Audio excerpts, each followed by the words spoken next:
Okay, welcome to MA Computers once again. Today we're going to be learning how to configure RIP version 2 routing protocol. First thing we're going to do today, we're going to drag two routers into Packet Tracer onto the work area. Okay, I'm going to now drag a computer to the left hand side of router 3, which it's came up. It might be a different number if you do this, and then I'm going to click another computer and put that to the right of router 4, which I've got up here. Now by default mine's come up as a 2621 router. Yours will probably come up as an 1841 router. Okay, doesn't matter. Same will be applicable to the next stage. If you double click onto the 2621 router, power off the device and come down to WIC1T, which is a serial adapter. Do this the same on the 1841 router as well, just the slot will look a little bit different, that's all. And then power on the device. Just click close at that stage. I'm going to do exactly the same on this device. Power it off, drop in the WIC1T and power the device back on. Okay. While we're waiting for those to boot up, we're going to cable up. So if we click down on the connections tab, and we're going to use a crossover cable from PC, from fast Ethernet to 00 on the first router, and then we're going to use a serial DCE connection, and we're going to connect from serial 00 to 00 on the other router, and then finally another crossover cable from 00 fast Ethernet 00 down to PC3 at the bottom there. Okay, right, first thing we're going to do, I'm going to come to the left hand router, router 3, and I'm going to come to the CLI, and obviously on the configuration screen I'm going to click no at that stage and press return to get started. I'm just going to move this over to the right hand side of the screen so you can actually see what's going on. Okay, as always, type enable to enable your router, and we're going to go to the config terminal. Okay, and then we're going to come to Interface F00 because that's the first interface we're going to configure. Okay, remember again, if the labels don't show up, just simply come up to options, come to preferences, and then just tick on port labels always shown. Okay, just makes your life a little bit easier. Okay, so if I come back over to this device again, sorry about that, just close the screen. I'm on interface fast 0/0. I'm going to give an IP address of IP 192, remembering to put add in this time, 192.168.1.1 with a subnet mask, standard subnet mask. Okay, issue the no shut command just to bring that interface up.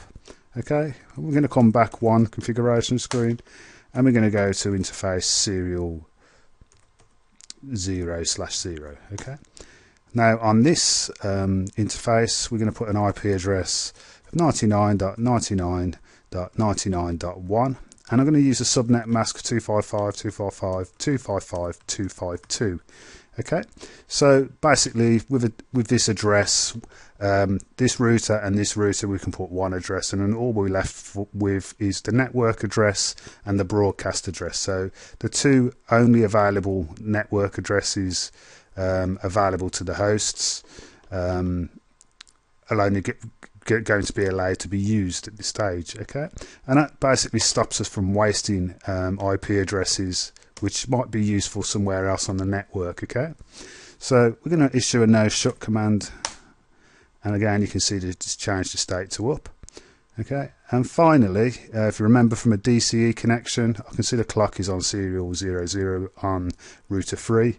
I'm going to type in clock rate, and I'm going to use 56,000, and you can use this on your 1841 router if that's what you've chose to use as well. Okay, so I'm going to come off this router just for now, and I'm going to come over to router 4 and just move that over to the right hand side of the screen again, come to the CLI device and no, and return to begin. Okay, type enable to enable the router again, and config terminal to come to the configuration, and then we're going to go into interface fast Ethernet 0/0. Okay, so we're looking at this port here at the moment. Okay, and I'm going to put an IP address of 172.16.1.1, okay, on that device, and I'm going to use a 255.255.0.0 for this class B address. Okay, and then issue again a no shut to bring that port up and activate the port to green. Okay, okay, so one interface left to configure. If we come to serial, sorry, let's come back one first. So exit, interface, serial 0/0, and I'm going to use the IP address obviously for this network here, which is going to be IP add 99.99.99.2, and it's a 255.255.255.252 address. Okay, remembering to put a no shut command. Okay, and now we've done the basic configuration of the router. We just need to do the PCs at either end. Okay, so I'm going to double click on that PC, come over to the desktop and just move this over here, and IP address, we used on this network over here, we used a 192 address, so we're going to use the class C address of 192.168.1.2, standard subnet mask, and the gateway is the port of this Ethernet port here, which is 192.168.1.1. okay, so we now close that screen and come over to PC on the right hand side, PC3, and just drag that over there again, come to desktop, come to IP configuration, and we're going to use the network. I'm going to just move this out of the way. The network on this side of the screen was a 172 network, so I'm going to use 172 as a class B, 16.1.2, subnet mask as a standard subnet mask for a class B, and again the gateway address of this port here, okay, which is going to be 172.16.1.1. okay, so we close that screen down there, and I'll close that screen down there. I'm going to come back over to this PC now just to show you the state of affairs at the moment. If I click on this PC and then click on the command prompt, I'm going to run a ping, and I'm going to do a 192.168.1.1, which is this port here, just to check that that port is operational. We can see there's a good reply going on there. That's absolutely fine. And now a 99.99.99.1, which is this port. We should be able to ping both of these ports because this is connected directly to that router, and this router is part of the same operational system. Okay, and you can see you've got a reply there. Okay, now I'm going to try and ping this port here, and if I'm right, what we should get is a fail. You shouldn't be able to reach this network yet because we've got no routing protocol and no static route if we wanted to get into this network over here. Okay, and we can see there's a request time date, and eventually after 3 or 4 tries that will then finish. Okay, so we'll just let that run its course. Okay, and we can see packet sent 4, received 0, lost all 4. So not very good really. So our network isn't working very well at the moment, but this is how we expect it to be. So just to do the same check on this side as well, just to ensure things are working how we expect them to. Let's come back to here, and this time we're going to ping 172.16.1.1, which is this interface here. So if all's well, we should be able to speak to that port, and we can. And then we're going to do the further test and ping serial 00, which is 99.99.99.2.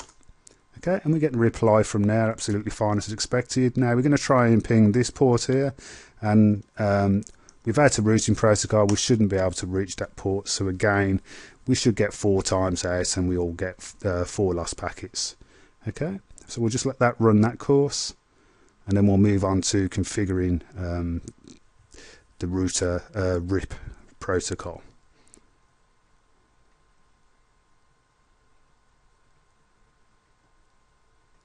Okay, so that's now done. I'll close that screen. I'm going to come to this router first. Could have carried on where I was, but I want to work things in a particular order.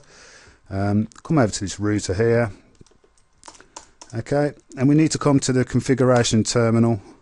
Okay, and in here we type router rip. Okay, now because we're using version 2 allows you to use variable length subnet masks. Now, because I've used a variable length subnet mask on this network here, so in other words, I've used a 255, 255, 255, 252 network address, subnetwork address, I should say. That is a variable length subnet. Okay, so if you was using router RIP and you don't use version 2, then you wouldn't be able to communicate by using that protocol because it doesn't allow you to use variable length subnet masks. So the difference is really is this address, which I've used on the 99 side, would you'd be losing a lot of addresses basically. So 99, instead of just using free internet addresses, including your broadcast address, you'd be using a whole bank of it,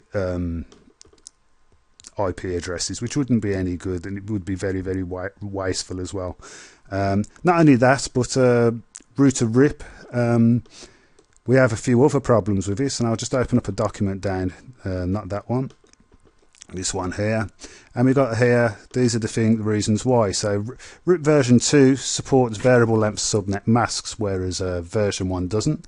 Version 2 is more secure as authentication methods are used, whereas version 1 doesn't use authentication methods, so there's no security really. Packets could be sniffed by using a PC or a device. A hacker could get into that network and that could actually see a broadcast which had been sent by a version 1 and possibly pick up on that data and find it quite easily to hack in with no authentication whatsoever. Okay, so in real world terms, it's very, very rare. I would have thought that version 1 in this day and age is used. Okay, so again here, broadcasts are used by version 1, multicast address are used by version 2. So basically version 2 is more secure because multicast addresses are more difficult to break down than broadcast addresses. Okay, because broadcast addresses broadcast to all devices. Okay, whereas multicast addresses don't. Okay. So there's a little insight into the differences between the two. Now we'll come back to where we started. So we put router RIP in on the config terminal. We just simply type in version 2. Okay, and now what we need to do with this routing protocol is add the networks which are attached to each router. Okay, so easy enough to do. We type in network, and we're going to add this network first, which is a 192.168.1.0 network. Remembering 0 is the network, .1 is the first usable address. Okay, so try not to get confused with these two things. And then we're going to add the second network address, which is serial 00.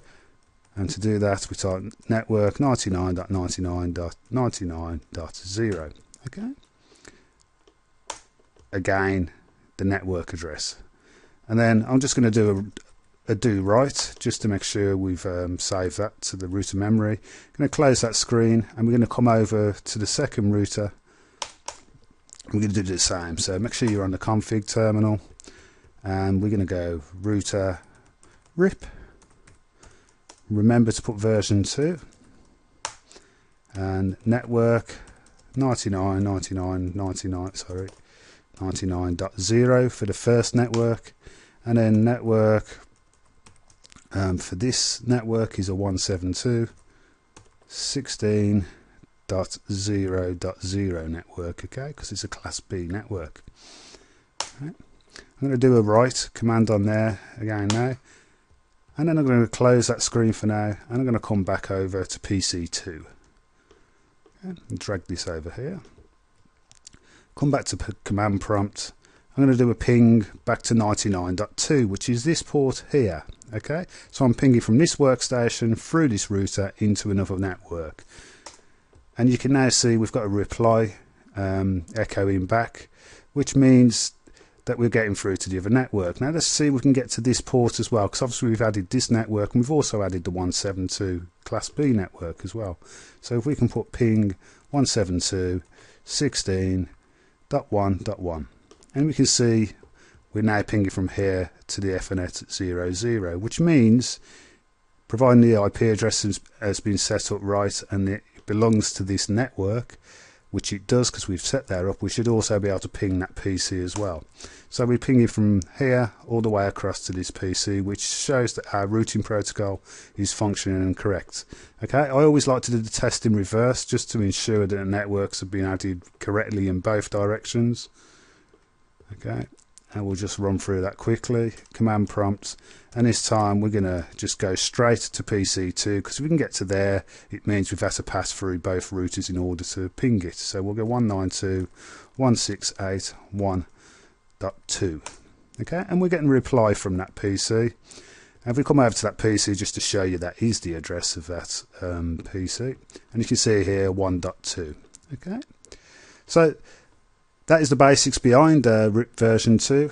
Any questions you'd like to ask, please post them on this video clip. Thank you for watching. This is Matthew Whitaker from MA Computing, and thanks for watching. Goodbye.